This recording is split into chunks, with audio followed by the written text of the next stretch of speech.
Probably the best script I've ever had the honor of getting to read, and then getting the honor of being a part of, and so. Tell us a little. Dream come true. Actors master. Yeah, G-Mini. Yeah. No, I still can't believe I've been a part of it. It's done. That people are about to see it, and it's still I hadn't settled. I thought that it was a very bold movie. I thought as well that whoever was playing Frances's role, I didn't know Frances was in it. I thought, I wish that was my role. You should get some good lines. When did you first find out? Martin said he wanted to create a really powerful female lead because he hasn't done that in the past. And I think that it's well done. I knew nothing about that. You know, I came on board because I know Graham. Yeah. You know, and when I got there, it was just really wonderful. And looking at it, seeing it afterwards, it takes you on a good journey. You don't know what's going to happen at the end. It's almost like a sequel coming. Are they going to get them or are they not? You know? Oh, it's yes. Well, you kind of need that, you know, because the issues are so profound, and we need something like this, and as well as the comic relief. You know, every day you turn on the television, there's something that could either break your heart, or if you're wise, you'll just laugh through it because it's such a farce. You know, yes, and to see this sort of reflects that in a way, you know, and in an intelligent way, I think. Yes. Well, working with Martin was really wonderful because he was very generous. There were some issues that I had with certain dialogue in the script, and rather than sort of shirking the responsibility of saying something, I opened up my mouth and he said, "Yes, Clarke, just go ahead and make the scene work."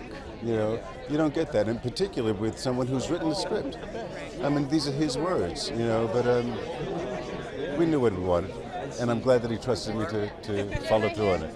And he didn't say anything until last week when we were in London and we opened there, and he came on over and said it was the right move.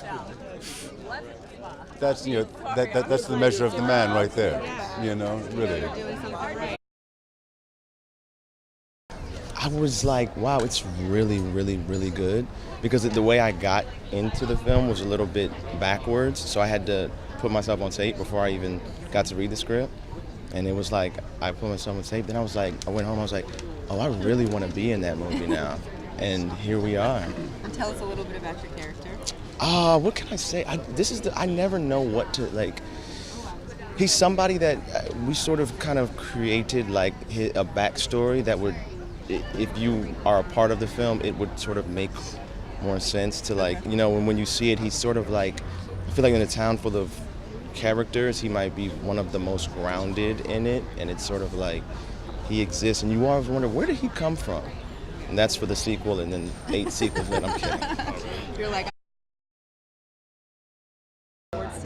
it's great. We've been to Toronto, we've been to Venice, but to do a Los Angeles premiere, especially from the UK, it's a nice place to be. what do you think makes this film so special? It's the third film I've made with Martin McDonagh. He's a brilliant writer, he's an extraordinary director, but put him together with Frances McDormand and Woody Harrelson and Sam Rockwell and Peter Dinklage and John Hawkes, and you start to get something extraordinary. And I think as a script, it's bold and it's different, and I hope people love it.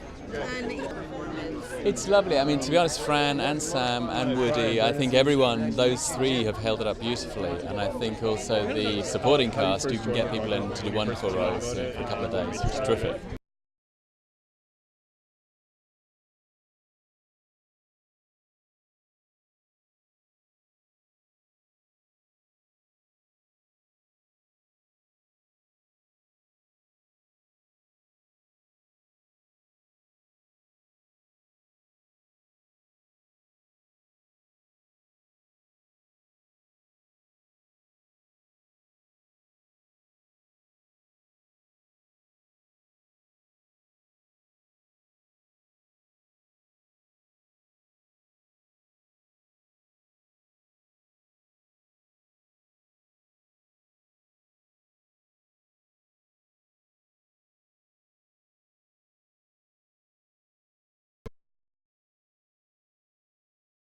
to tell? Well, I wanted to write a really strong female lead of a movie because the last two movies that I did weren't really that way inclined, and but I saw something kind of similar to what we see on our billboards in this story, and it was all about kind of putting those two things together and trying to capture someone who is kind of outrageously angry about a murder of her daughter, and her attempts at finding justice for that. And it deals with position and balance. Well, because it kind of starts off in such a sort of sad place, I didn't want to stay or dwell in that kind of place for too long. But my natural métier, as they say in France, is to try and find some kind of humor in most situations, not to stay in the darkness, but to try and find something a little bit lighter than that. And having a cast as good as this, who are great at comedy too, made it pretty easy to achieve that. And that's my next for you. Yeah, completely. Like I wrote the parts for all three of them, for Fran and for Sam and for Woody too. And I'd worked with Sam and Woody before, but I hadn't worked with Fran. But she was my favorite actress for years and years, so it was like perfect. If she hadn't said yes to it, I don't know what we'd have done. To let me know. It's amazing. I mean, it's just a great role, great, fantastic role. Really complicated character. Yeah. It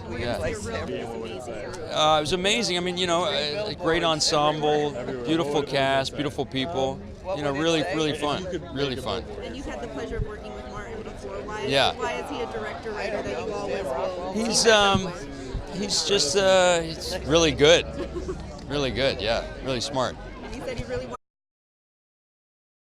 to tell us a little bit about your character. So my character is John Hawkes' girlfriend. She's quite naive, but in a very bewildering and innocent way. And it sort of brings that lightness that Martin has such a fantastic way of crossing, that line between of dark and light. And I fortunately get to play the light in it, so I just bring that comedic sort of little nugget to the film, which is great. What you need. Yeah, you do, in something so dark, exactly. Talk to me. I mean, I was just trying not to fangirl the whole time. Like, I got the role and I was like, me? Really? Oh, okay.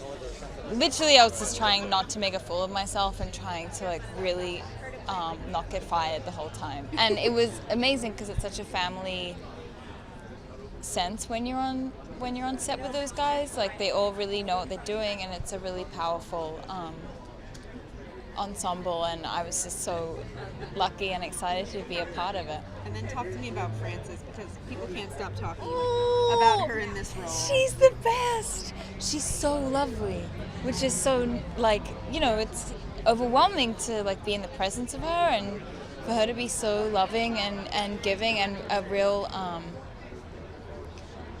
she's really generous as an actor, which was really just wonderful to be around. I loved it. I love it. I love the roller coaster ride of drama and comedy and jokes and, without being hit over the head with them. I love black comedy. It's my favorite genre. Well, I play Sam Rockwell's mom, and I don't think we're the most popular people in town. And I think my husband skipped out on us, so he relies on me and I rely on him. Talk to me about working with Martin. Oh, he's the best. This is my second film with him. He was so sweet. He had to cut me out of the first one with my scene with Woody Harrelson and Seven Psychopaths, but he was so polite and such a gentleman about it. And then I said to him, well, that was the politest, nicest message anybody ever gave me to kick me out of a film. And he goes, well, you were the nicest person I ever kicked out of a film. A year later, he called me and said, do I want to play this role? And I said, I would love it.